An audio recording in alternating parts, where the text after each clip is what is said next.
مسلمانوں کی مومنوں کی آپس میں جو محبت اور رشتہ ہے اس کو مضبوط کرنے کا حکم دیا ہے۔ درود پاک علی اللہم صلی علی محمد وعلی آل محمد کما صلیت علی ابراہیم وعلی آل ابراہیم انک حمید مجید۔ اللہم بارک علی محمد وعلی آل محمد كما باركت على إبراهيم وعلى آل إبراهيم إنك حميد مجيد۔ بزرگوں، بھائیوں اور دوستوں، اللہ کے کلام میں سے ایک آیت مبارکہ میں نے تلاوت کی ہے۔ چنانچہ اس آیت مبارکہ میں اللہ جل جلالہ وعم نوالہ نے مسلمانوں کی مومنوں کی آپس میں جو محبت اور رشتہ ہے اس کو مضبوط کرنے کا حکم دیا ہے۔ ویسے تو رشتے دنیا میں بہت سارے موجود ہوتے ہیں، باپ بیٹے کا رشتہ، ماں بیٹی کا رشتہ، بہن بھائی کا رشتہ، دیگر جو رشتے ہیں وہ اپنی جگہ پر ان کی اہمیت ہے، لیکن ایک مسلمان ایک مومن ہونے کے ناطے سب سے مضبوط رشتہ وہ ایمان والا رشتہ ہے۔ ایمان والے رشتے کو اللہ جل شانہ نے یوں ارشاد فرمایا کہ انما المؤمنون اخوہ، کہ تمام ایمان والے آپس میں بھائی بھائی ہیں۔ اب یہاں پر سمجھنے کی سوچنے کی بات یہ ہے کہ اللہ نے تمام مومنوں کے رشتے کی مثال بھائی سے کیوں دی ہے؟ باپ اور بیٹے کا رشتہ نہیں بتایا کہ مسلمان مومن آپس میں ایسے ہیں جیسے باپ اور بیٹا ہوتے ہیں، یا ماموں اور بھانجے کا رشتے کی مثال نہیں دی، بہنوں کی مثال نہیں دی، کوئی اور رشتے کی یہاں مثال نہیں دی، بلکہ یوں فرمایا کہ تمام مومن ایمان والے آپس میں بھائی ہیں۔ بھائی والا جو رشتہ ہوتا ہے شریعت نے اس کو یہ اہمیت دی ہے کہ ایک بھائی اپنے دوسرے بھائی کا وہ رشتے میں یوں ہوتا ہے جیسے اس کا ایک بازو اور دوسرا بازو ہوتا ہے، یعنی ایک ہی جسم کے دو بازو ہیں، تو بھائیوں کی مثال ایسے ہی ہے۔ اللہ نہ کرے، سودا فنا کرے، کسی کا ایک بازو کٹ جائے، ضائع ہو جائے، تو اس آدمی کی زندگی ادھوری ہو جاتی ہے، کیونکہ ایک آدمی اگر ایک ہاتھ سے مثلا مثال دے رہا ہوں 100 روپے کما سکتا ہے ایک ہاتھ سے کام کر کے، تو اگر وہ دونوں ہاتھ استعمال کرے گا تو ایک کی بجائے 200 کما لے گا۔ پتہ یہ چلا کہ ایک ہاتھ کسی کام کا نہیں، دو ہاتھ مل کر ایک مضبوط کام کر لیتے ہیں۔ تو اسی طرح ایک بھائی دوسرے بھائی کا بازو ہوتا ہے، یہ اس کا بازو ہے۔ یہاں پر بھی مومنوں کا آپس میں یوں ارشاد فرمایا کہ مومن ایک دوسرے کے لیے آپس میں ایسے ہیں جیسے دو بھائی ہوتے ہیں۔ تو پتہ چلا کہ ایک مومن دوسرے مومن کے لیے ایسے ہی ہے جیسے ایک ہاتھ کے لیے دوسرے ہاتھ کی ضرورت اور اہمیت ہوا کرتی ہے۔ ایک مومن دوسرے مومن کے بغیر نہیں رہ سکتا۔ تو آج کی گفتگو میں نے گزارش یہ کرنی ہے کہ ایک مومن ایک مسلمان آدمی دوسرے مسلمان کے لیے ہمیشہ خیر خواہی والا عمل کرے۔ خیر خواہی یہ دین کا ایک بہت بڑا حصہ ہے۔ اللہ کے پیارے محبوب صلی اللہ تعالی علیہ وسلم نے ارشاد فرمایا کہ الدین النصیحہ، کہ دین سارا کا سارا نام ہی خیر خواہی ہے۔ مثلا ہم میں سے ہر آدمی چاہتا ہے کہ ہر ایک آدمی میرے ساتھ ہر وقت اچھا معاملہ کرے، کوئی یہ نہیں چاہتا کہ میرا کوئی نقصان کرے، میرا جانی نقصان کرے، میرا مالی نقصان کرے، میرے ایمان کا نقصان کرے، میرے بیوی بچوں کو نقصان پہنچے، میرے کاروبار کو نقصان پہنچے۔ میرے خیال میں سمجھدار آدمی یہ دنیا میں نہیں چاہتا کہ میرا نقصان ہو، ہر آدمی چاہتا ہے کہ میرا فائدہ ہی فائدہ ہو۔ شریعت میں حضور نبی کریم صلی اللہ تعالی وسلم نے پھر ارشاد فرمایا کہ مومنوں، مسلمانوں، اللہ کے بندوں، اگر تم یہ چاہتے ہو کہ میرے ساتھ ہر وقت اچھا معاملہ رہے، میرے ساتھ تمام انسانیت اچھا سلوک کرے، میری عزت ہو، میری رسپیکٹ ہو، میرا ادب اور احترام کیا جائے، تو اللہ کے محبوب صلی اللہ تعالی علیہ وسلم نے ارشاد فرمایا کہ اللہ کے بندوں سے بھی محبت کرنا سیکھو۔ ایک آدمی آیا اللہ کے محبوب صلی اللہ تعالی وسلم کی خدمت میں بڑی پریشانی کے عالم میں، اور عرض کرنے لگے اللہ کے رسول، میں یہ چاہتا ہوں کہ سارے لوگ مجھ سے محبت کرنے والے بن جائیں۔ کیا چاہتا ہوں؟ کہ لوگ سارے میرے سے محبت کریں، میں جہاں سے گزروں مجھے لوگ سلام کریں، میرا ادب کرے، میرا احترام کرے، میری عزت اور سوسائٹی میں، معاشرے میں میرا ایک مقام بن جائے۔ اللہ کے محبوب صلی اللہ تعالی علیہ وسلم نے اس کو جو اس کا حل بتایا وہ سننے کے قابل ہے۔ یہ نہیں بتایا کہ آپ تہجد پڑھیں، یہ نہیں فرمایا کہ آپ 5 وقت کی نماز کا اہتمام کریں، یہ نہیں فرمایا کہ آپ لمبی چوڑی تسبیحات کا اہتمام کریں، یہ نہیں فرمایا کہ آپ تسبیح پکڑ لیں، مسجد میں بیٹھ جائیں اور نکلیں نہ، اللہ اللہ کرتے رہیں تو آپ لوگوں کی نظروں میں محبوب بن جاؤ گے۔ ایسا کوئی وظیفہ نہیں بتایا، بلکہ عجیب قسم کا وظیفہ بتایا۔ فرمایا کہ اے اللہ کے بندے، اگر آپ یہ چاہتے ہیں کہ میں لوگوں کی نظروں میں محبوب بن جاؤں، میں لوگوں کی نظروں میں محبت والا بن جاؤں، میں لوگوں کی نظروں میں مقبول ہو جاؤں، لوگ مجھ سے محبت کریں، تو اللہ کے محبوب صلی اللہ تعالی وسلم نے اس کا یہ نسخہ بتایا کہ اگر آپ یہ چاہتے ہیں کہ میں لوگوں کی نظروں میں اچھا بن جاؤں تو لوگوں کے ساتھ اچھا سلوک آپ کرو۔ عجیب نسخہ ہے جس کو کہتے ہیں جیسے کو تیسا۔ آپ کسی کی عزت کریں گے، کسی کے ساتھ خیر خائی والا معاملہ کریں گے تو آپ کے ساتھ بھی کوئی خیر خائی والا معاملہ کرے گا۔ دنیا میں آپ جیسا برتاؤ کریں گے ویسے ہی آپ کے ساتھ برتاؤ کیا جائے گا۔ اللہ کے محبوب صلی اللہ تعالی وسلم نے یہ نسخہ بتا دیا، قیامت کی صبح تک کے لیے یہ قانون اور یہی اصول چلے۔ اب خیر خائی 2 قسم کی ہوتی ہے۔ کتنی قسم کی؟ 2 قسم کی۔ ایک ہوتی ہے دنیاوی خیر خائی، دنیا میں کسی کا فائدہ سوچنا، دنیا میں کسی کے کام آ جانا، دنیا کے معاملات میں کسی کے کام آ جانا۔ اور دوسری خیر خواہی کا پہلو ہوتا ہے اخروی، آخرت کے اعتبار سے کسی کی رہنمائی کر دینا، کسی کے کام آ جانا۔ دنیاوی خیر خواہی یہ ہے، مثلا کسی کو کوئی ضرورت پیش ہے تو آپ اس کی ضرورت میں اس کے کام آ جائیں، یہ آپ نے اس کے ساتھ خیر خواہی کر دی۔ کوئی بندہ مغموم بیٹھا ہوا ہے، غم زدہ بیٹھا ہوا ہے، پریشان بیٹھا ہوا ہے، تو آپ اس کے پاس چلے جائیں اور خیر خواہی کی نیت کر کے جائیں، اور آپ اس کو 1 یا 2 جملے صرف تسلی کے بول دیں، اور اس کے غم میں جو تھوڑی سی ہلکی اس کو جو ایک کیفیت محسوس ہوگی، شریعت کہتی ہے کہ آپ نے اس کے غم میں اس کو تسلی دی ہے، آپ نے اس کی دنیاوی اور جو ہے نا دنیاوی پریشانی میں آپ نے اس کا ساتھ دیا ہے۔ شریعت کہتی ہے، پروردگار فرشتوں کو کہتے ہیں کہ اے فرشتوں، دیکھو میرے اس بندے نے میرے ایک بندے کے مصیبت میں کام آیا ہے، جب تک میں اس کی مصیبت حل نہیں کر دیتا تب تک میں اس کی بھی پریشانی حل نہیں کروں گا۔ اللہ پہلے اس کی پریشانی حل کرواتے ہیں۔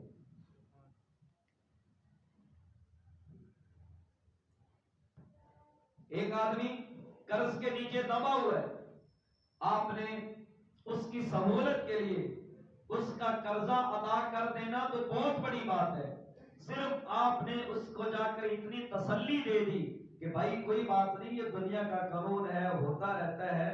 آج اگر آپ نے کسی کا قرض دینا ہے تو ایک وقت ایسا بھی آ سکتا ہے کہ لوگ آپ سے قرضہ مانگیں گے۔ یہ جملہ تسلی کا بہت بڑا ہے۔ آپ نے اتنی تسلی کا جملہ بھی بول دیا تو آپ نے اس اللہ کے اس آیت پر آپ نے پورا عمل کر دیا کہ انما المؤمنون اخوہ، یہ ایک مسلمان نے دوسرے مسلمان کے ساتھ بھائی والا سلوک کیا ہے۔ یہ ہے خیر خواہی۔ دنیا کی خیر خواہی کیسے ہوتی ہے؟ آپ کو میں اس کی ایک مثال دیتا ہوں۔ حضرت عثمان غنی رضی اللہ تعالی عنہ نے ایک مرتبہ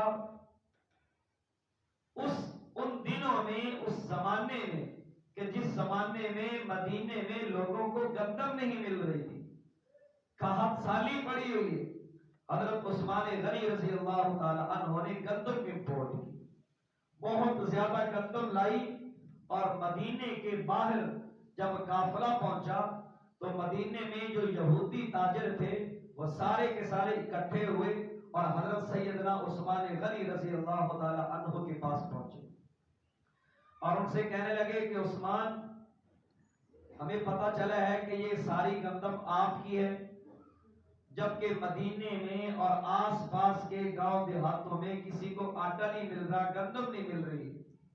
آپ ایسا کریں کہ ہم آپ کے ساتھ یہ معاملہ کرنا چاہتے ہیں کہ اتنے پیسے آپ یہ سارے اتنے پیسے لے لیں اور ہول سیل ریٹ پر آپ ہمیں فروخت کر دیں، آپ کا سارا مال یکمشت بک جائے گا اور ہم جانے اور ہمارا کام جانے، ہم اپنی تھوڑی موٹی پروفٹ لے کر عوام الناس میں اس کو بیچیں گے جیسے آپ طور پر ہو۔ حضرت عثمان غنی رضی اللہ تعالی عنہ نے فرمایا کہ آپ کیا دیں گے؟ ان یہودیوں نے کہا، ایک تاجر بولا، بولی لگی نا، غلہ منڈی میں بولی لگی، ایک یہودی کہنے لگا کہ عثمان، میں 1 روپے کے بدلے میں 2 روپے دوں گا، مثلا اگر 100 روپے کا آپ کا سامان آیا ہے تو میں 100 روپے کے اوپر 100 روپے آپ کو دوں گا۔ حضرت عثمان غنی رضی اللہ تعالی عنہ نے انکار کر دیا، فرمایا کہ یہ سودا سستا ہے، میں نہیں بیچوں۔ بڑی حیرانگی ہوئی کہ بھئی لوگ 1 روپے کے پیچھے اگر ایک پیسہ بھی ملے تو لوگ تو بیچ دیتے ہیں، آپ کہہ رہے سودا سستا ہے، کتنا لیں گے؟ فرمایا بولی لگاؤ۔ دوسرا آدمی بولا، اس نے کہا کہ میں 2 گنا دوں گا، 100 روپے کے اوپر 200 روپے آپ کو دوں گا۔ حضرت عثمان غنی رضی اللہ تعالی عنہ نے پھر انکار کر دیا۔ تیسرا بولا، اس نے کہا حضرت 3 گنا دوں گا، انکار، میں شاک کر رہا ہوں۔ چوتھا بولا 4 گنا دوں گا، نہیں بھائی میں نہیں دیتا۔ حضرت عثمان غنی رضی اللہ تعالی عنہ سے کسی نے پوچھا، حضرت بالآخر مسئلہ کیا ہے؟ کسی کو اگر 4 گنا مل رہا ہو تو وہ خوشی سے دے گا۔ فرمایا نہیں بھی میرے لیے یہ سودا سستا ہے، میں نہیں دوں گا۔ بالآخر چلتے چلتے 6 گنا 7 گنا تک پہنچے تو یہودی کہنے لگے، عثمان، ہمارے خیال میں اس دنیا میں 7 گنا زیادہ اگر کسی کو پروفٹ مل رہی ہو اور وہ پھر بھی نہ دے رہا ہو تو ہمیں تو اس کی وجہ سمجھ میں نہیں آتی، آپ ہمیں خود بتائیں کہ آخر کیا چاہتے ہیں۔ بات سنیے گا، خیر خواہی کی بات سنا رہا ہوں کہ مسلمانوں کی خیر خواہی کیسے کی جاتی ہے اور پھر اللہ اس پر دیتا کیا ہے۔ حضرت عثمان غنی رضی اللہ تعالی عنہ نے فرمایا کہ بھئی آپ 100 روپے پر مجھے 700 روپے دے رہے ہیں، میں آپ کو پھر بھی نہیں دے رہا ہوں، وجہ پوچھنا چاہتے ہو تو وجہ میں بتا دیتا ہوں۔ حضرت عثمان غنی رضی اللہ تعالی عنہ جن کو سخاوت کا ٹائٹل مل چکا تھا، فرمانے لگے میرے پاس ایک ایسا ڈیلر موجود ہے جو 7 گنا نہیں، جو 70 گنا مجھے واپس دے گا۔ کتنے گنا جی؟ آپ تو 7 پر بریک لگا کر ہاتھ کھڑی کر دیے، میرے پاس ایک ایسا ڈیلر ہے، ایک ایسا ڈیلر ہے جو 70 گنا مجھے خریدنے کے لیے تیار ہے میرے سے یہ گندم۔ حضرت عثمان غنی رضی اللہ تعالی عنہ نے فرمایا کہ 70 گنا. یہودی مسلمان تو تھے نہیں، ان کو کیا پتا کہ یہ 70 گنا کون لینے والا ہے. حضرت عثمان غنی رضی اللہ تعالی عنہ سے پوچھا بھئی وہ ایسا کون سا ہے ڈیلر آنا ہمیں بھی بتائیں جو 1 روپے کے بدلے 70 آپ کو دے رہا ہے. مجھے دیکھنا. حضرت عثمان غنی رضی اللہ تعالی عنہ نے یوں شہادت کی انگلی رب تعالی کی طرف ارشاد فرمایا کہ میرا اللہ وہ 1 نہیں 2 نہیں 4 نہیں 6 نہیں 7 نہیں وہ 70 گنا بڑھا کر مجھے عطا کرے گا. چنانچہ یہودیوں کی بولتی بند. حضرت عثمان غنی رضی اللہ تعالی عنہ نے وہی کھڑے کھڑے مفت میں بغیر کسی پیسے اور ٹکے کے وہ ساری کی ساری گندم مدینے کے فقیروں میں، مدینے کے غریبوں میں، مدینے کے مسکینوں میں، مدینے کے سارے ضرورت مندوں میں وہ ساری گندم وہی کھڑے کھڑے تقسیم مفت. جب حضرت عثمان غنی رضی اللہ تعالی عنہ کی یہ خیر خائی کا منظر دیکھا اللہ نے فرمایا جبریل جی رب جلیل جا میرا قرآن لے کے چلا جا. اللہ نے آیت نازل اتاری ان اللہ اشتری من المؤمنین انفسهم واموالهم بان لهم الجنہ. فرمایا کہ میرے نبی کے یہ صحابہ اتنے مجھے پیارے ہیں کہ یہ اپنا مال، اپنی جان، اپنا تن من دن سارا قربان کر کے اگر مسلمانوں کی یوں خیر خواہی کرتے ہیں تو میں ان کے گندم کے بدلے، ان کے مال کے بدلے میں ان کو جنت عطا کروں. خیر خواہی تو ہوئی نا، اس کو کہتے ہیں خیر خواہی. حضرت عثمان غنی رضی اللہ تعالی عنہ کے پہلے حصے میں کیا آیا یہ آپ کو بتاتا ہوں. اتنی خیر خواہی مسلمانوں کی کہ 700 روپے 100 روپے کے اوپر مل رہے ہیں، نہیں لیے، وہ مفت تقسیم کر دی، خیر خواہی کر دی. اللہ نے حضرت عثمان غنی رضی اللہ تعالی عنہ کے حصے میں کیا آیا. نمبر 1 حضرت عثمان غنی رضی اللہ تعالی عنہ کو اللہ نے نبی کا تیسرا خلیفہ منتخب کیا. نمبر 2 حضرت عثمان غنی رضی اللہ تعالی عنہ کی شان میرے خیال کے ناقص، میں چھوٹا سا مولوی ہوں، میرا علم بھی چھوٹا سا ہے، مقام تو بالکل بھی نہیں. ایک مثال میں دیتا ہوں اپنے فہم کے مطابق. اس دنیا کائنات میں جب سے یہ دنیا بنی ہے اس وقت سے لے کر آج تک اور پھر آج سے لے کر قیامت تک کوئی دنیا کا انسان ایسا نہیں جس کے نکاح میں کسی بھی نبی کی یکے بعد دیگرے 2 بیٹیاں آئیں. یہ سعادت صرف اور صرف حضرت عثمان غنی رضی اللہ تعالی عنہ کی حصے میں ہے. اور پھر نبی بھی کوئی اہم نبی نہیں، امام الانبیاء کی جو یہ ہے خیر خواہی. اس لیے میں کہنا یہ چاہتا ہوں ایک دوسرے کے ساتھ خیر خواہی والا معاملہ کریں، کسی کا نقصان نہ چاہیے، کسی کا نقصان نہ چاہیے. ایک اور مثال دیتا ہوں.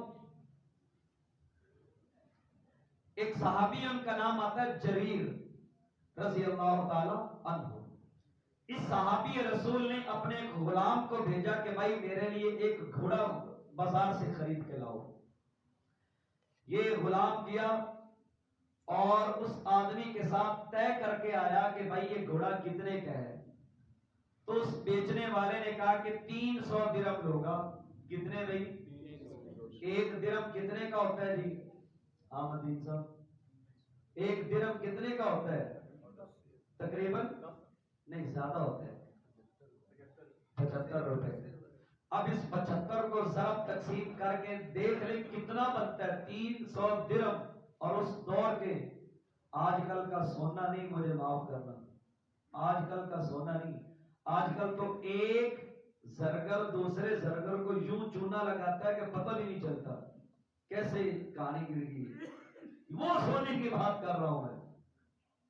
حضور نبی کریم صلی اللہ علیہ وسلم کے تربیت یافتہ صحابہ ہیں. 300 درہم طے ہوا. غلام نے کہا کہ آپ میرے ساتھ آئیں، میں اپنے مالک کے پاس جاتا ہوں اور وہ آپ کو قیمت خود ادا کریں گے. اب یہ آدمی آیا، گھوڑا بھی آیا، غلام بھی آ گیا. صحابی رسول نے پوچھا ہاں بھائی کتنی قیمت کا بیچیں گے؟ اس نے کہا کتنے کا؟ 300 درہم۔ صحابی رسول تھے چونکہ دنیا دار نہیں تھے، دوسروں کو نقصان دینے والے نہیں تھے، رضی اللہ تعالی عنہم ورضوا عنہ کا ٹائٹل اور لیبل حاصل کردہ صحابہ تھے۔ صحابی رسول نے جب گھوڑے کی کنڈیشن کو دیکھا اور ایمانداری والی بات کی، خیر خواہی والا معاملہ فرمایا، صحابی رسول فرمانے لگے بھائی یہ 300 درہم کا گھوڑا تو نہیں لگتا؟ تو اس نے کہا شاید غلام نے معاملہ طے کر لیا ہے تو یہ قیمت کم کرائیں گے، ہمارے ذہن میں تو یہی آ رہا ہے نا کہ اتنے کا نہیں ہے تو کیا مطلب کم دیں۔ صحابی رسول سے پوچھا اس آدمی نے آپ کتنے دیں گے حضرت؟ صحابی رسول نے فرمایا میری ایمانداری کا تقاضا یہ ہے، میرے پاک پیغمبر نے جو ہماری تربیت کی ہے اس تربیت کے اثر کے مطابق میرا اندازہ یہ ہے کہ یہ 300 درہم کا نہیں، یہ 400 درہم۔ سبحان اللہ۔ ہمارے یہاں تو جھگڑا ہوتا ہے، نہیں یار کوئی اور کام کر دیں، 10 روپے اور کام کر دیں، ٹھیک ہے جی معاف کرنا، پٹھان تو لگاتے 36,000 روپے دیتے 3600 روپے کی چیز، بازاروں میں آج کل یہی لوگ کم کرواتے ہیں، یہاں معاملہ الٹ ہے۔ صحابی رسول نے کہا 300 درہم نہیں، یہ تو 400 کا لگتا ہے۔ انہوں نے کہا حضور آپ 400 دے دیں۔ پھر صحابی رسول نے فرمایا نہیں یہ 400 نہیں لگتا، مجھے تو یہ 500 کا لگتا ہے۔ حضور آپ 500 دے دیں۔ اور کس کو کیا چاہیے؟ خود لینے والا جب قیمت میں اضافہ کر رہا ہے تو دکاندار کو اس کو میرے خیال میں ایک چائے نہیں، ساتھ میں بریانی کی پلیٹ بھی کھلائے۔ حضور 500 کا 500 دے دیں۔ کرتے کرتے 700 درہم تک وہ گھوڑا جب طے ہوا، صحابی رسول نے فرمایا یہ لو 700 درہم، یہ گھوڑا میرا ہو گیا۔ وہ آدمی اپنی خوشی میں جا رہا ہے، جیسے ہی گیا تھوڑا سا باہر گیا واپس آیا، کہا حضرت بات سمجھ میں نہیں آئی، میں نے 300 درہم ڈن کر لیا تھا، آپ نے کرتے کرتے دگنا 3 اور 3 6 نہیں اوپر بھی 100 بڑھا دیا، 700 درہم میں یہ گھوڑا خرید لیا، بات سمجھ میں نہیں آئی، وجہ بتائی۔ صحابی رسول فرمانے لگے اللہ کے بندے یہ 300 درہم میں ہمارا معاملہ طے ہو چکا تھا، لیکن مجھے اپنے پاک پیغمبر صلی اللہ علیہ وسلم کی بات یاد آ گئی، مجھے وہ تربیت والا سبق یاد آ گیا۔ فرمایا کہنے لگے ہمیں بھی بتائیں وہ کیا تربیت تھی؟ صحابی رسول فرمانے لگے ہمارے پاک پیغمبر صلی اللہ علیہ وسلم نے ہمیں یہ سبق سکھایا ہے کہ اگر کسی کے ساتھ معاملہ طے کر رہے ہیں تو آپ اس طے شدہ معاملے کے ساتھ کچھ بڑھا کر اس کی خیر خواہی ضرور کریں۔ یہاں 100 روپے کی، 50 روپے کی، 1 روپے کی خیر خواہی نہیں، مسلمانوں منچن آباد کے تاجروں ڈبل کر کے اوپر 100 بڑھا کر اللہ کے رسول کے صحابی اس کی خیر خواہی کر رہے ہیں۔ ایسی خیر خواہی آج ہم کہاں سے ڈھونڈ کے رہے؟ یہ خیر خواہی نہیں ہے کہ آپ کسی کا نقصان کر دیں، خیر خواہی یہ ہے کہ آپ اس کو دنیا میں بھی اور آخرت میں بھی۔ یہ تو تھی دنیا کی خیر خواہی، اب آخرت کی خیر خواہی ایک جملے میں صرف آپ کو بتاتا ہوں۔ آخرت کی خیر خواہی اللہ کے حضور صلی اللہ علیہ وسلم نے ارشاد فرمایا کہ جب کوئی آدمی کسی نیک سفر سے واپس آتا ہے، کہاں سے؟ نیک سفر سے واپس آتا ہے، نیک سفر کی موجودگی کی بات نہیں کر رہا، بات پک کرے ذرا میری، حج کے سفر پر ماشاءاللہ یا جہاد کے سفر پر ہے، مسلمانوں کو کلمہ پہنچانے کے سفر پر ہے، کوئی بھی نیک سفر پر ہے، اللہ کے محبوب صلی اللہ علیہ وسلم نے ارشاد فرمایا کہ سفر کے واپسی پر، سننا ذرا، سفر کے واپس اپنے وطن واپس پہنچنے کے بعد 40 دن تک اس کی دعائیں قبول ہوتی رہتی۔ یہ احیاء العلوم میں امام غزالی رحمۃ اللہ علیہ نے باقاعدہ روایت نقل کی ہے کہ واپسی پر وہاں تو وہ مقبول ہے ہی ہے، جب واپس پہنچ گیا تو واپسی پر بھی اس کے 40 دن تک اس کی دعائیں قبول ہوتی۔ آئیں ایک اور بات بتاتا ہوں، اس لیے میں عرض یہ کرنا چاہ رہا تھا، جب کوئی نیک سفر کے لیے جا رہا ہو یا وہاں ہو آپ کا رابطہ ہو جائے یا واپس پہنچیں تو ضرور اس کی خیر خواہی کریں اور اس کے ساتھ دعا سلام کریں، اس کو دعا کی درخواست کریں. ہو سکتا ہے کہ وہ مقبول آدمی ہو، ان اللہ مقبول ہو. آپ اس سے کہیں بھائی میرے لیے دعا کریں، اللہ میری بخشش کر دے، اس کی زبان سے نکل جائیں، وہ اللہ کے ہاں مقبول ہو، ہماری بخشش مفت ہو جائے. ایک اور بات بتاتا ہوں خیر خواہی والی. اللہ کے محبوب صلی اللہ تعالی وسلم نے ارشاد فرمایا، ترمذی شریف کی ترغیب و ترہیب میں روایت نقل کی ہے، اس کی تخریج کی ہے امام نے. فرمایا کہ جو آدمی ایک دن میں صرف 27 مرتبہ، کتنا جی؟ کتنا؟ 27، 27 صرف 27 مرتبہ جو آدمی کسی کے لیے بخشش اور مغفرت کی دعا کرتا ہے، کتنی مرتبہ؟ صرف 27 مرتبہ صرف استغفار کی دعا کرتا ہے، اللہ رب العزت انعام کیا دیتے ہیں؟ یہ خیر خواہی ہے نا، یہ خیر خواہی ہے نا. یا اللہ، مثلا میں کہتا ہوں کہ یا اللہ آج سے پہلے جتنے بھی ایمان والے ایمان والیاں اس دنیا سے چلی گئی ہیں یا جو موجود ہے سب کی بخشش کر دے. میں نے یہ جملہ صرف 27 مرتبہ بولنا ہے. اللہ کے محبوب صلی اللہ علیہ وسلم نے ارشاد فرمایا، یہ آدمی اپنے مسلمان بہن بھائیوں کی خیر خواہی کر رہا ہے، فرشتوں اس کی بخشش پر سب سے پہلے بول. یہ اللہ کے محبوب صلی اللہ علیہ وسلم نے عمل بتایا ہے. میرے دوستو زکاتہ دینا بہت اوکھا کام ہے، نمازہ پڑھنا بہت اوکھا کام ہے جی، حج تے جانا بڑا اوکھا کام ہے. 27 مرتبہ یہ جملہ کہہ دینا تو آسان ہے نا.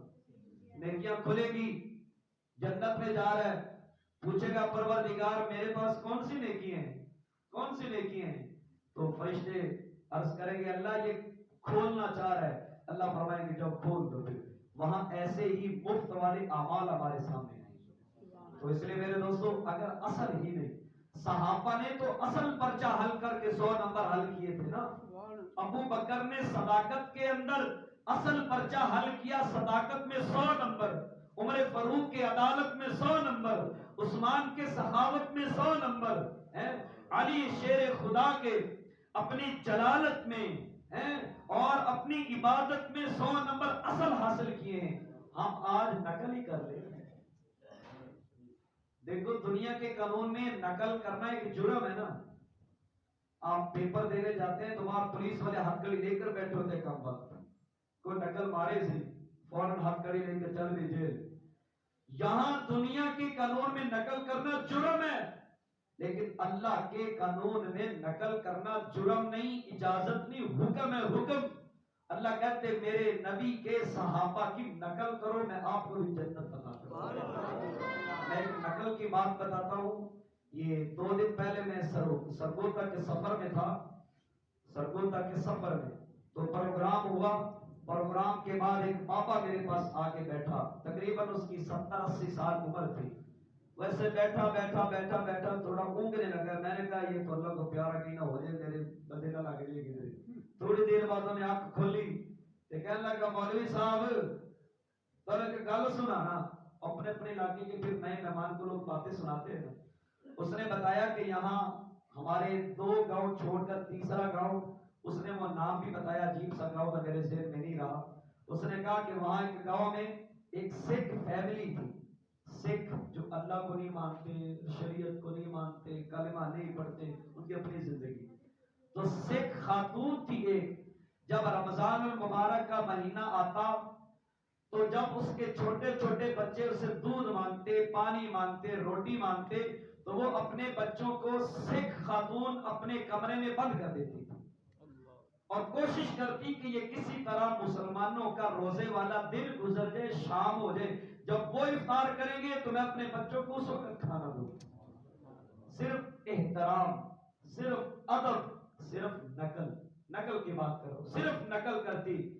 خیر اس کا یہ عمل اللہ کو اتنا پسند آیا، اگرچہ وہ سکھ ہے، نبی کی غلام نہیں ہے، صحابیہ نہیں ہے، عام مسلمان بھی نہیں ہے، اس کا ادب و احترام اور نقل کرنا اتنا پسند آیا.